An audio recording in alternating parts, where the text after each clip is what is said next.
Assalamualaikum warahmatullahi wabarakatuh. Hai good people, perkenalkan nama saya Dewanti Ayu Pratiwi dari kelas BKA 1 2018 dengan NIM 185000036. Saya mahasiswa Universitas PGRI Adibuana Surabaya, program studi bimbingan dan konseling, Fakultas Pedagogik dan Psikologi. Pada kesempatan kali ini, saya akan memaparkan RPL yang telah saya buat beserta medianya. RPL yang saya buat ini termasuk ke dalam RPL bidang pribadi dengan topik membangun rasa percaya diri. Oh ya, sebelum kita lanjut ke pembahasan, tujuan video ini adalah untuk memenuhi tugas mata kuliah manajemen program BK dengan dosen pengampu Ibu Makfirotul Latifah SPD MPD. So, kalian sudah pada penasaran kan? Stay tuned and keep watching the video.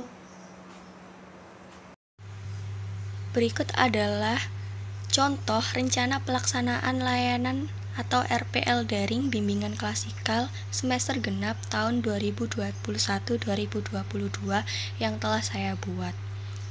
Untuk komponennya yaitu layanan dasar dengan bidang layanannya pribadi. Topiknya membangun rasa percaya diri. Jenis kelompoknya terbuka dengan kelas 10 semester genap.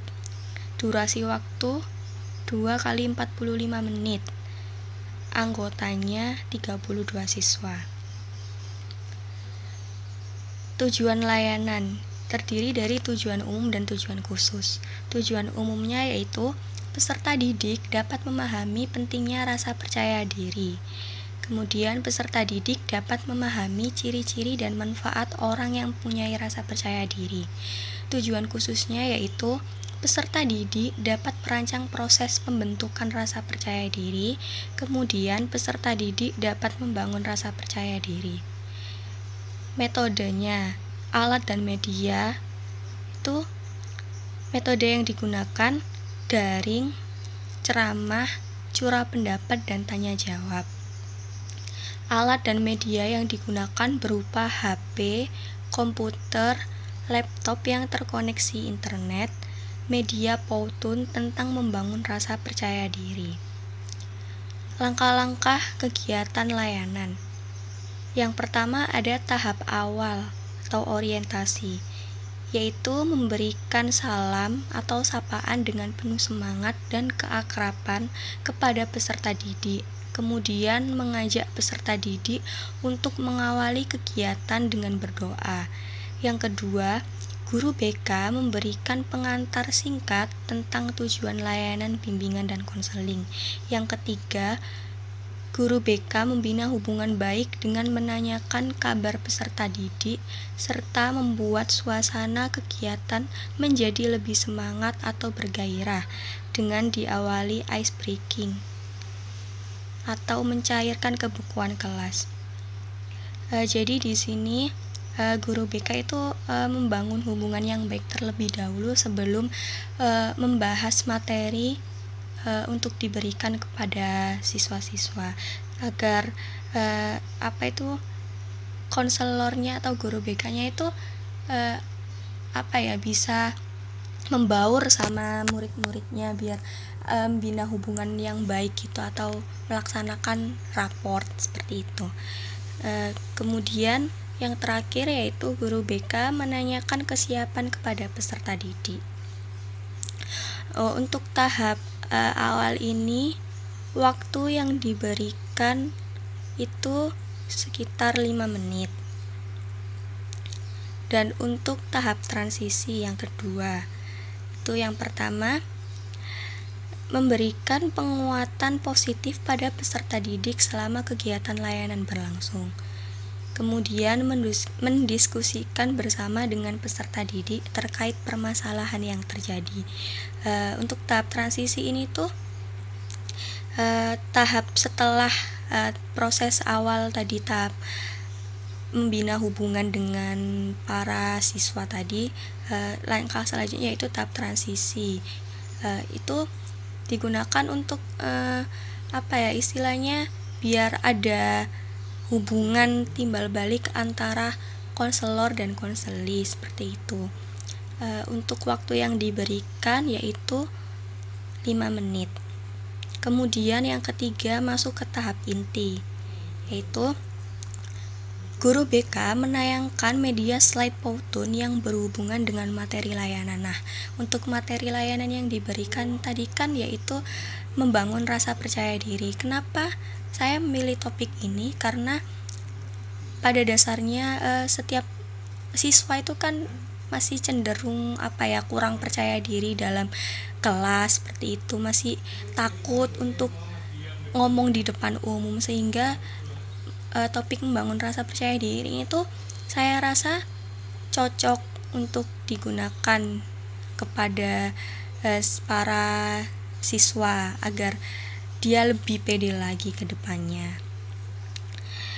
Kemudian yang kedua, peserta didik mengamati slide materi yang berhubungan dengan materi layanan dan memperhatikan penjelasan materi yang diberikan, serta guru BK mengajak peserta didik berdialog interaktif tentang contoh penerapannya.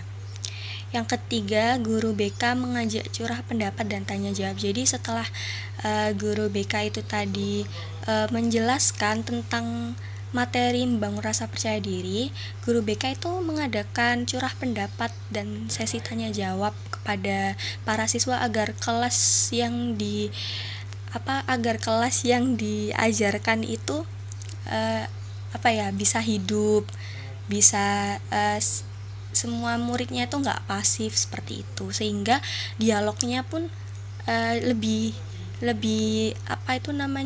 bervariasi antara konselor sama konseli, antara guru BK dengan para siswanya itu tadi, sehingga kelasnya juga hidup, nggak pasif seperti itu.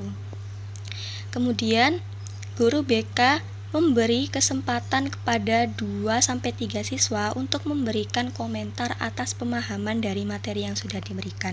Jadi setelah mengadakan sesi curah pendapat dan tanya jawab tadi itu, guru itu memberikan kesempatan pada siswa untuk berkomentar atas apa yang sudah dijelaskan tadi itu apakah sudah dipahami. Jika belum dipahami itu siswa boleh menanyakan lebih lanjut ke gurunya agar tidak terjadi miskomunikasi gitu atas pemberian materi yang telah diberikan tadi. Nah, untuk tahap inti ini waktu yang diberikan oleh guru BK yaitu sekitar 30 menit. Kemudian masuk ke tahap akhir, yaitu yang pertama, guru BK mengajak peserta didik membuat kesimpulan yang terkait dengan materi layanan. Kemudian guru BK mengajak peserta didik melakukan refleksi atas kegiatan yang telah dilakukan. Kemudian guru BK menyampaikan materi yang akan datang dan guru BK mengakhiri kegiatan dengan berdoa dan salam. Untuk waktu yang diberikan yaitu 5 menit. Kemudian ke tahap evaluasi. Jadi tahap evaluasi ini tuh ada yang pertama evaluasi proses, yaitu guru BK memperhatikan proses layanan serta melakukan refleksi dari kegiatan layanan klasikal tersebut menggunakan lembar observasi. Yang kedua, evaluasi hasil. Peserta didik mengisi angket evaluasi setelah mengikuti kegiatan layanan klasikal, antara lain suasana yang dirasakan, pentingnya topik yang dibahas, serta cara penyampaian yang disampaikan oleh guru. Jadi bisa melalui link Google Form. Jadi ini tuh akan diberikan setelah pelaksanaan layanan itu diberikan. Oke, sekian yang bisa saya jelaskan mengenai RPL yang saya buat ini. Semoga RPL yang saya buat ini tuh dapat membantu guru-guru BK khususnya di masa daring ini tuh agar bisa memilih, setidaknya itu topik yang saya angkat ini bisa menjadi bahan referensi bagi guru-guru BK di sana. Seperti itu. Terima kasih.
Setelah kita melihat video Powton tadi, kita akan membahas tentang materi membangun rasa percaya diri.